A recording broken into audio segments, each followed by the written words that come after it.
मुझे लगा कुछ और दिन जिएंगे, लेकिन वो खुद कह रहे थे कि वो 1 महीने में मर जाएंगे। सांस भी नहीं ले पा रहे थे। वो अंदर ही अंदर टूट चुकी थी। तुम अपने शरीर पर इतना जुल्म क्यों कर रहे हो? मुझे लगता है तुम मुझ पर यकीन नहीं करते। मेरा नाम एम रमेश है। मैं वेटनरी डिपार्टमेंट में लाइफ स्टॉक असिस्टेंट के रूप में काम करता हूँ। 2021 में अन्नामय डैम के ढहने से बाढ़ आई थी। इस बाढ़ ने ही मेरे पूरे जीवन को बिल्कुल बदल कर रख दिया था। पहले से बिल्कुल बदल चुका था जीवन।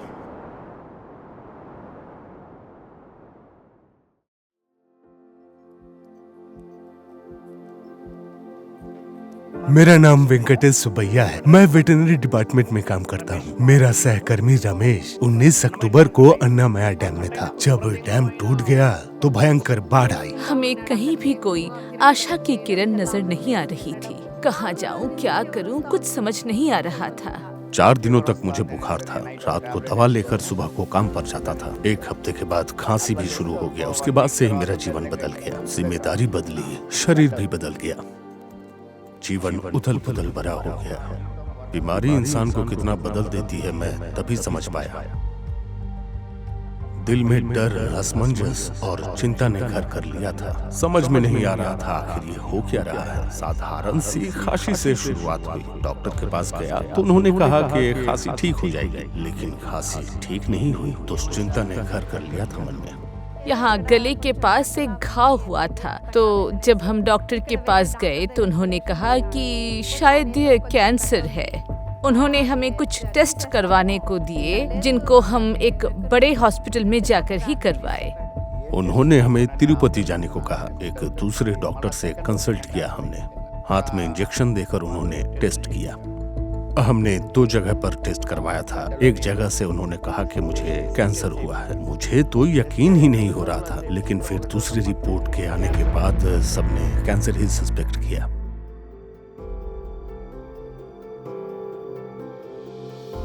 फिर डॉक्टर ने हमें जो जो टेस्ट सजेस्ट किए, हमने वो सारे टेस्ट करवाए, पर रिपोर्ट में हमें कुछ नहीं मिला। ऐसा लग रहा था जैसे जिंदगी में कोई बाधा आ गई हो। जिंदगी जैसे रुक सी गई है। मैं 12 साल से फर्म में काम कर रहा हूँ। सब यही पूछ रहे थे कि रमेश कैसा है। मैं उनके घर वालों से पूछता कि रमेश कैसा है, तो वे कहते कि ठीक ही है, घर का काम कर रहे हैं, पशुओं की देखभाल कर रहे हैं। पर मैं चिंतित था। अचानक जीवन में रुकावट आई, और जब रुकावट आती है तो थमना ही पड़ता है।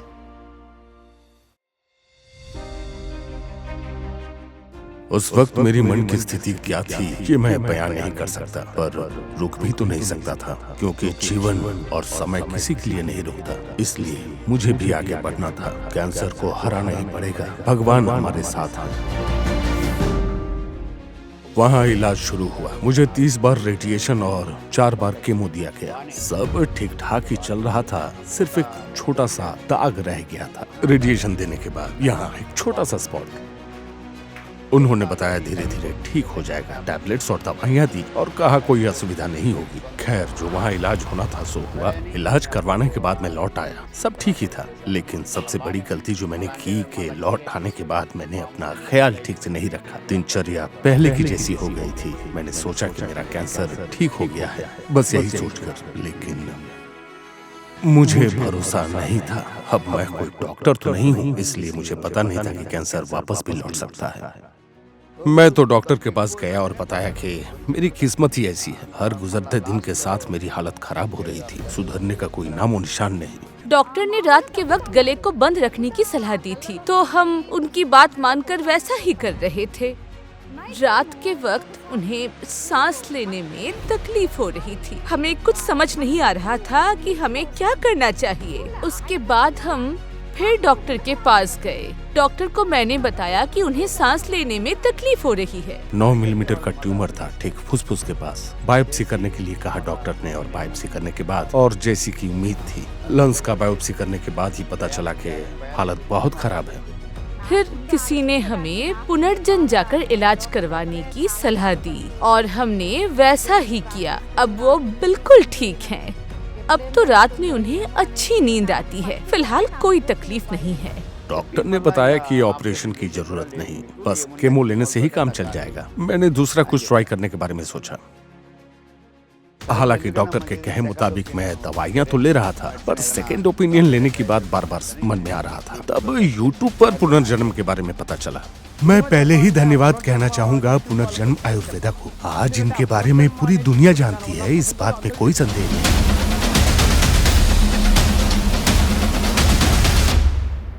भगवान की बड़ी कृपा है कि हम सही समय पर इलाज के लिए पुनर्जन्म गए थे और अब तो वो बिल्कुल ठीक हैं। पुनर्जन्म को बहुत बहुत धन्यवाद। पहले 10 दिन थोड़ा थोड़ा करके खाता था, फिर पुनर्जन्म के ऊपर मेरा यकीन हो गया। वेटनरी में काम करने के चलते आयुर्वेदा पर मुझे पूरा यकीन था। पशु चिकित्सा के लिए तो आयुर्वेद अच्छा काम करता ही है, सोचा अब इंसानों पर भी काम कर जाएगा। उनके ठीक हो जाने के बाद हमने जगह जगह मंदिरों में जाकर पूजा की।